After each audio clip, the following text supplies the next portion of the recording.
Hello mga ka-vlog! Welcome back sa akong channel, Charot! Naka-vlog na ko si Inday. Kay holiday man karon, kayo giday ko sa kong simple nga exercise for today's video. Outfit check? Charot! For the gonang person na pwede ng followers gusunod-sunod niya. To begin our day right, kada mata nato sa buntag, inom sa taog 1 glass of water.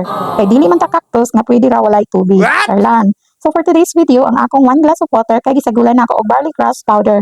Napalit nako ni sa Black App. Og based sa reviews, daghan man og good feedback. Supplement ni siya nga adunay fiber. So na-promote pa jud si Inday. Charing.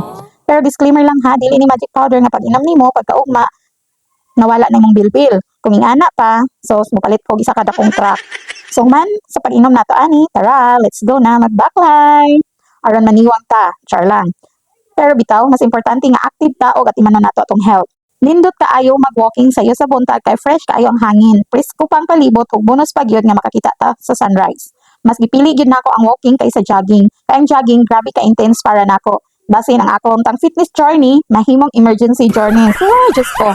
Mo nang simple walking lang ta around 30 minutes para makatabang sa pag-improve sa atong cardiovascular fitness. O diba? An English pag to. Bisan pa og mag-hike-hike lang ta gamay, makalihok gyapon ta og makagasto og energy. So dili gyud kinahanglan na muratag contestant sa marathon ang atong forma. Walking is enough to get started. Og sa tinuod lang, ang pagsugod ra man jud ang lisod.